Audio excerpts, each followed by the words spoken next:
do livro Seara dos Médiuns, de Chico Xavier, pelo Espírito Emmanuel. 66. Obsessão e Evangelho. Reunião pública de 9/9/60, item 244. Há quem diga que o Espiritismo cria obsessões na atualidade do mundo. Respondamos com os próprios evangelhos. Nos versículos 33 a 35 do capítulo 4, no Evangelho de Lucas, assinalamos o homem que se achava no santuário possuído por um espírito infeliz a gritar para Jesus, tão logo lhe marcou a presença: "Que temos nós contigo?" E o mestre, após repreendê-lo, conseguiu retirá-lo, restaurando o equilíbrio do companheiro que lhe sofria o assédio. Temos aí a obsessão direta. Nos versículos 2 a 13 do capítulo 5, no Evangelho de Marcos, encontramos o auxílio seguro prestado pelo Cristo ao pobre gadareno, tão intimamente manobrado por entidades cruéis e que mais se assemelhava a um animal feroz refugiado nos sepulcros. Temos aí a obsessão seguida de possessão e vampirismo.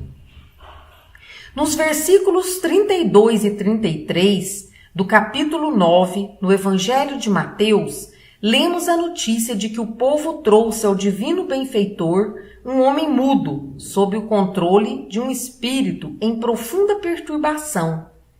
E afastado o hóspede estranho pela bondade do Senhor, o enfermo foi imediatamente reconduzido à fala. Temos aí a obsessão complexa, atingindo alma e corpo. No versículo 2 do capítulo 13, no Evangelho de João, anotamos a palavra positiva do apóstolo, asseverando que um espírito perverso havia colocado no sentimento de Judas a ideia de negação do apostolado. Temos aí a obsessão indireta, em que a vítima padece influência aviltante sem perder a própria responsabilidade. Nos versículos 5 a 7 do capítulo 8, nos Atos dos Apóstolos, informamo-nos de que Filipe, transmitindo a mensagem do Cristo entre os samaritanos, conseguiu que muitos coxos e paralíticos se curassem de pronto com o simples afastamento dos espíritos inferiores que os molestavam. Temos aí a obsessão coletiva, gerando moléstias fantasmas. E, de ponta a ponta, vemos que o Novo Testamento trata o problema da obsessão com o mesmo interesse humanitário da doutrina espírita. Não nos detenhamos diante dos críticos contumazes. Estendamos o serviço de socorro aos processos obsessivos de qualquer procedência, porque os princípios de Allan Kardec revivem os ensinamentos de Jesus na antiga batalha da luz contra a sombra e do bem contra o mal. 67. Mediunidade e doentes. Reunião pública de 12/9/60, item 176, subitens 1 a 3. No que se refere aos doentes, os cientistas ateus apenas enxergam o corpo na alma, e os religiosos extremistas apenas enxergam a alma no corpo. As inteligências sensatas, porém, observam uma e outro, conjugando bondade e medicação nos processos de cura. Os cientistas ateus, ao modo de técnicos puros, quase sempre entregam exclusivamente ao laboratório toda a orientação terapêutica, interpretando a moléstia como sendo mero caso orgânico de curso previsto, qual se o corpo fosse aparelho frio de comportamento pré-calculado, esquecendo-se de que os corpúsculos brancos do sangue fabricam antitoxinas sem haverem frequentado qualquer aula de química.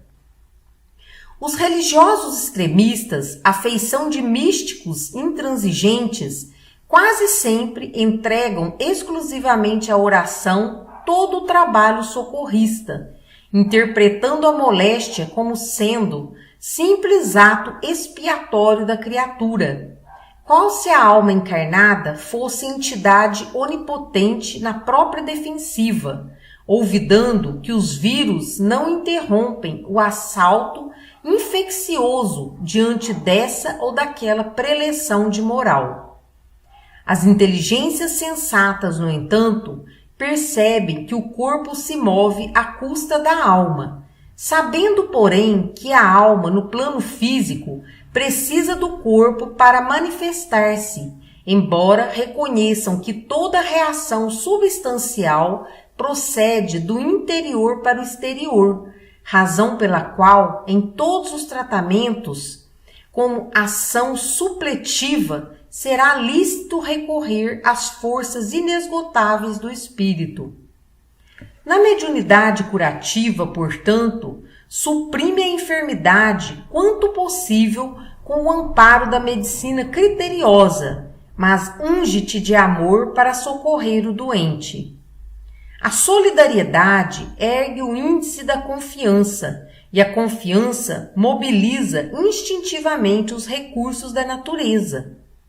Pronuncia a prece que reconforte e estende o passe magnético que restaure como se fossem pedaços de teu próprio coração em forma de auxílio. Sobretudo, não envenenes o ânimo de quem sofre.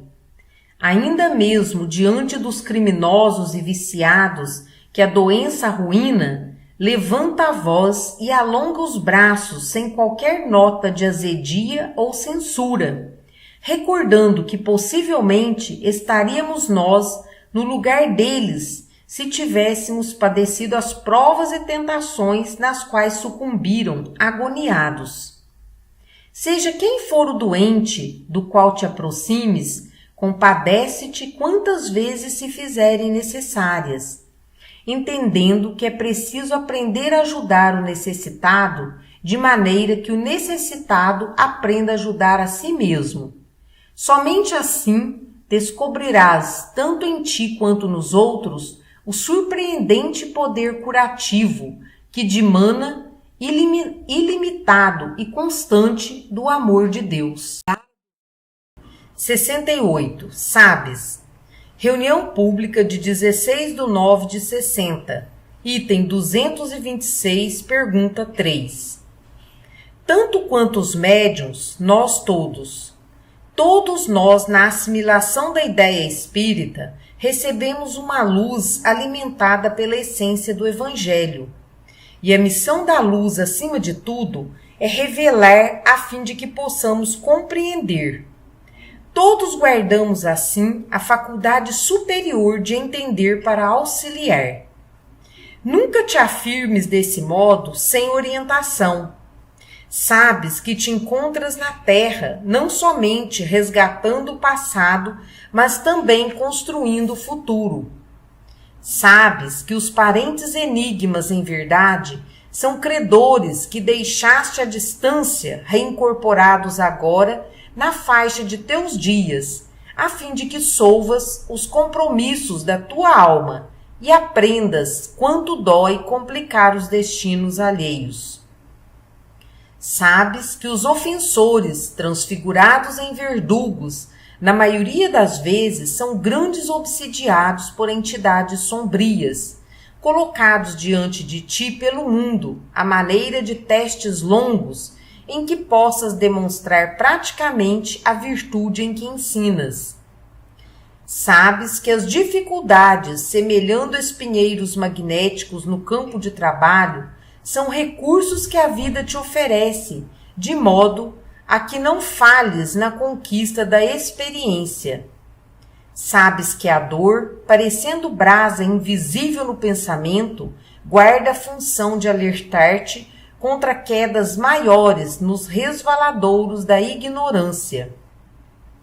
Unge-te, pois, de caridade e de paciência, se aspiras a executar o que deves. O preço da vitória chama-se luta. Ideia espírita é lâmpada acesa para que todos vejamos claro e a existência na terra é caminho para a esfera superior. Não te lastimes se a subida aborrece e cansa, pela cruz que carregas. Ora pelos que te perseguem e abençoa os que te injuriam. Quantos julgavam haver aniquilado Cristo no alto de um monte, apenas conseguiram transformá-lo em baliza de luz. 69. Atualidade Espírita. Reunião pública de 19/9/60. Capítulo 31, dissertação 1. Espíritas, o mundo de agora é o campo de luta que fostes conclamados para servir. Todas as rotas oferecem contradições terríveis. A cada trecho, surpreendemos os que falam em Cristo negando-lhe testemunho. Ouvimos os que pregam desinteresse, agarrando-se à posse. Os que se referem à união, disseminando a discórdia. Os que exaltam a humildade, embriagando-se de orgulho. E os que receitam sacrifício para uso dos outros, sem se animarem a tocar com um dedo os fardos de trabalho que os semelhantes carregam.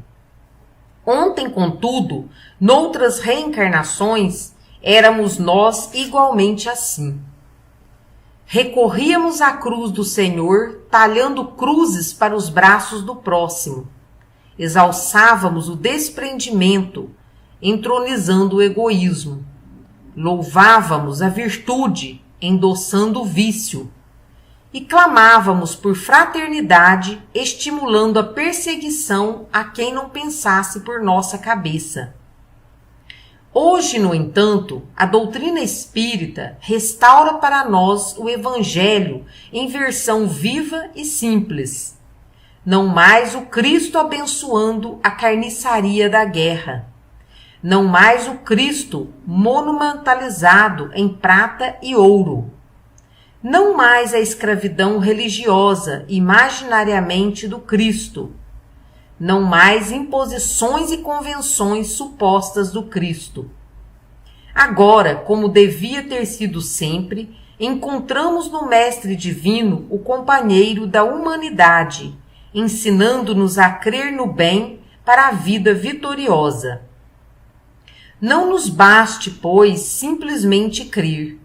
Em toda parte é necessário que sejamos o exemplo do ensino que pregamos, porque se o Evangelho é a revelação pela qual o Cristo nos entregou o mais amplo conhecimento de Deus, a doutrina espírita é a revelação pela qual o mundo espera mais amplo conhecimento do Cristo em nós e por nós. 70. Mediunidade e dúvida. Reunião pública de 23/9/60, item 214. Quando a sombra da dúvida se interponha entre o campo de ação e a tua faculdade medianímica, contempla o necessitado que te espera o serviço. Se fosses o companheiro sob o guante da enfermidade, qual se lâminas de fogo lhe cortassem as vísceras, agradecerias as mãos que se erguessem generosas no passe magnético em teu benefício. Se fosses o irmão que exibe a epiderme em largas feridas, como se envergasse roupa nodulada de chagas, mostrarias imensa gratidão aos dedos que te ofertassem o fluido restaurador. Se fosses o alienado mental de que tanta gente se afasta, tomada de inquietação, de certo acolherias por bênção do alto a exortação que te ajudasse a superar o desequilíbrio. Se fosses a pessoa desesperada nas últimas fronteiras da resistência, à beira do suicídio ou do crime, revelarias reconhecimento profundo a quem te desse a frase de apaziguamento sustentando-te a queda. Se fosses pai ou mãe, esposo ou esposa, filho ou amigo da criatura presa nas malhas da obsessão, Agradecerias feliz a palavra renovadora de quem se expressasse na tarefa do auxílio. Se fosses o doente na ansiedade comatosa da despedida, abraçarias por recurso divino a prece amiga de quem te doasse serenidade e esperança para a viagem da morte. Se trouxesses a dor contigo, não vacilarias em acreditar que o próximo tem a obrigação de estender-te consolo e enfermagem, compreensão e remédio. O escrúpulo é naturalmente compreensível toda vez que o mal nos espreita os movimentos.